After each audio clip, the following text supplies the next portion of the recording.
Here's something that might be useful for you guys out there, and then of course would be using temperature by feeling the drywall and a noise tapping on the drywall to see if the drywall is wet or dry. And what we have here is a water leak. This is the refrigerator area. Slide the refrigerator into here. And there was actually a water leak from a pipe. I'm going to make a couple more videos on that, and we'll put a link in this video for that.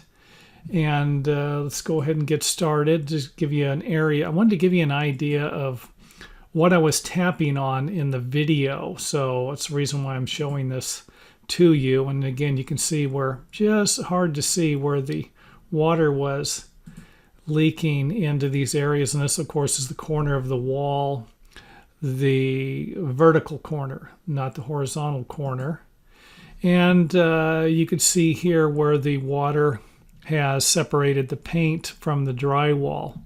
I actually just peeled some of this paint off, but once it dries, it's hard to peel off. So it's kind of one of those things of you don't really need to peel all of the paint off. You can peel some of it off, but you don't need to peel all of it off. It'll kind of stick right back to it once it dries, or I should say most of the time. But anyway, what I was doing was I was feeling the drywall, just kind of running my hand around it, the area, and I've done this before, and you can actually feel the temperature change. It's going to be a little cooler in the areas where the drywall is wet, and going to be a little dry or a little warmer in the areas where it's dry. And again, you can just do this by running your hand around some drywall that you know is dry. Come back to the wet drywall. And of course, the reason for this video is just to give you another idea. How much drywall do you need to remove, kind of a thing, when you do have a water leak.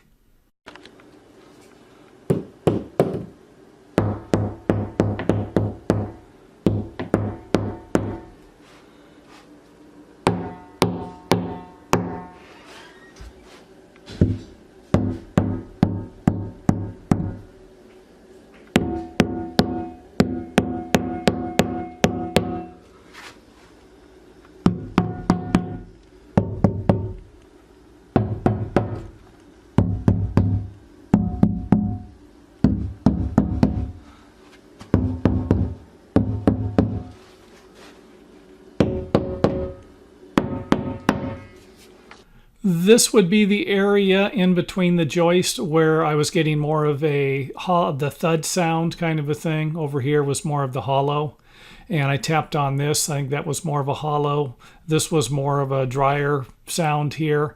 And this area was wet. So it was wet to about here. And I didn't replace the drywall because I was just going to use the fan to dry everything out. And for those of you worried about mold and mildew, knock yourself out. Take as much drywall out as you want. I wasn't that concerned about it. This was a water leak that was less than 24 hours old, and I think I waited about 4 days. I let it dry out, gave it plenty of time. In my opinion, everything was, again, felt solid. This was more of a drier sound once I started tapping on it again. And as I mentioned, when I was peeling the paint off, the paint peeled off. Once I got to where the drywall was dry, the paint wasn't as easy to peel off.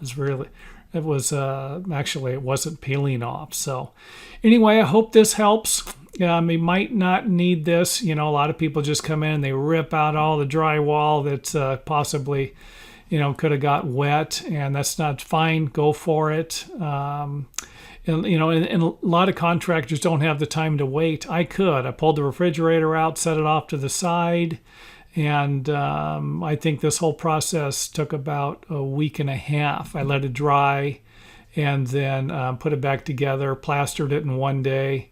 And then I think I waited a day or two. I was doing something else, came back and textured it and painted it the same day. So the day that, no, I take that back. I textured it, and then I think I waited 2 days after that because I was doing something, and then painted it. And again, I'm going to put a link here for those of you interested in seeing more of the repair and how this is done. And obviously, I'm not going to have everything in there that you will need. And I'm going to make it look easier than it will be for you if you don't have the experience. But hopefully, it'll get you started in the right direction.